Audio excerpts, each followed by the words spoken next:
తప్పులు జరుగుతున్నాయి, కరెక్ట్ చేయండి వాటిని. అంటే క్రిమినాలిటీ మీకు కనుక పెరిగిపోయింది అంటే మటుకు ఈ రాష్ట్రాన్ని ఇంకెవడు బాగు చేయలేడు. అందరికీ భయాలు ఉన్నాయి.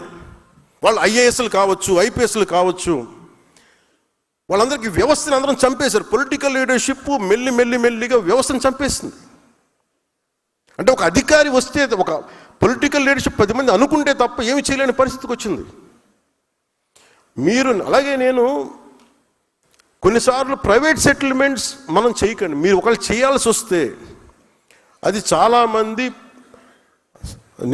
కూర్చోబెట్టి చాలా జాగ్రత్తగా చేయండి. అవి కొన్నిసార్లు ఎవరు లేకుండా మన దగ్గరికి వస్తారు, నేను అర్థం చేసుకోగలను. Private settlements, land disputes.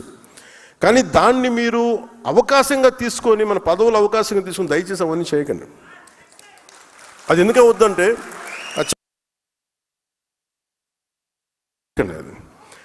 అది ఎందుకు అది ఏమైపోతుందంటే మళ్ళీ మనకి ఉన్నామా, మీరు కూర్చోండి,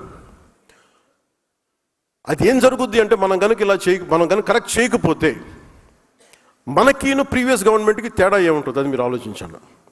ఈ రోజున మీకోసం చొక్కాలు చించుకొని రోడ్ల మీద ఆడపిల్లలు ఇబ్బంది పడి వచ్చి ఓట్లేసినందుకు మనం కృతజ్ఞతగా మనం వారికి ప్రజలకి నిలబడకపోతే మనందరం తలదించుకోవాల్సి వస్తుంది. నేనైతే తలదించుకోను.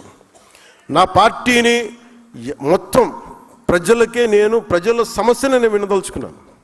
వారి సమస్య కోసమే, వారి అవసరం మేరకే నేను ఉంటాను. నాకు పార్టీ కంటే కూడా ప్రజలు చాలా, భద్రత చాలా ముఖ్యం నాకు. కూర్చోమ్మా, నువ్వు కూర్చో. సభా సంస్కారం ఉండాలి కదా మీకు, భద్రత మీకు. సో లా అండ్ ఆర్డర్ మటుకు you have to get into control. మీ చేతుల్లోకి రావాలి, చెప్పాలి. ఇష్టరాజ్యంగా చేసేస్తున్నారు అందరూ. ఎందుకంటే ప్రజలు ఒకసారి తిరగబడ్డారంటే ఇప్పుడేం చెప్పరు. మీకు ఎలక్షన్లు వచ్చేవారు ప్రజలు ఎవరు చెప్పరు, మీరు గుర్తుపెట్టుకున్నది. మన నాయకులు కూడా అదే చెప్తున్నారు, మీరు ప్రజలు ఇప్పుడేం చెప్పరు, భయపడతారు. కానీ ఎన్నికలు వచ్చినప్పుడు మటుకు వాళ్ళ కోపం అప్పుడే చూపిస్తారు, గత ప్రభుత్వానికి చూపించినట్టుగా. అది మర్చిపోకండి, అది ఎప్పుడు మర్చిపోకండి.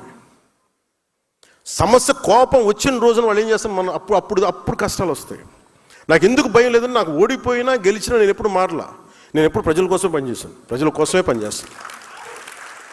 అందుకని మీరు దయచేసి 2 చేతులు జోడించి చెప్తున్నాను, దయచేసి ప్రజల్ని ఇబ్బంది పాలు చేసే ఈ పవర్ని దయచేసి మిస్యూజ్ చేయకండి.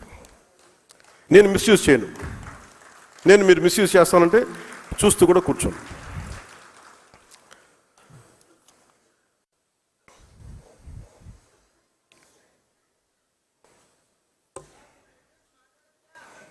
నేను మాట్లాడాలి, మీరు వినాలమ్మా. మీరు మాట్లాడే సందర్భం వస్తుంది.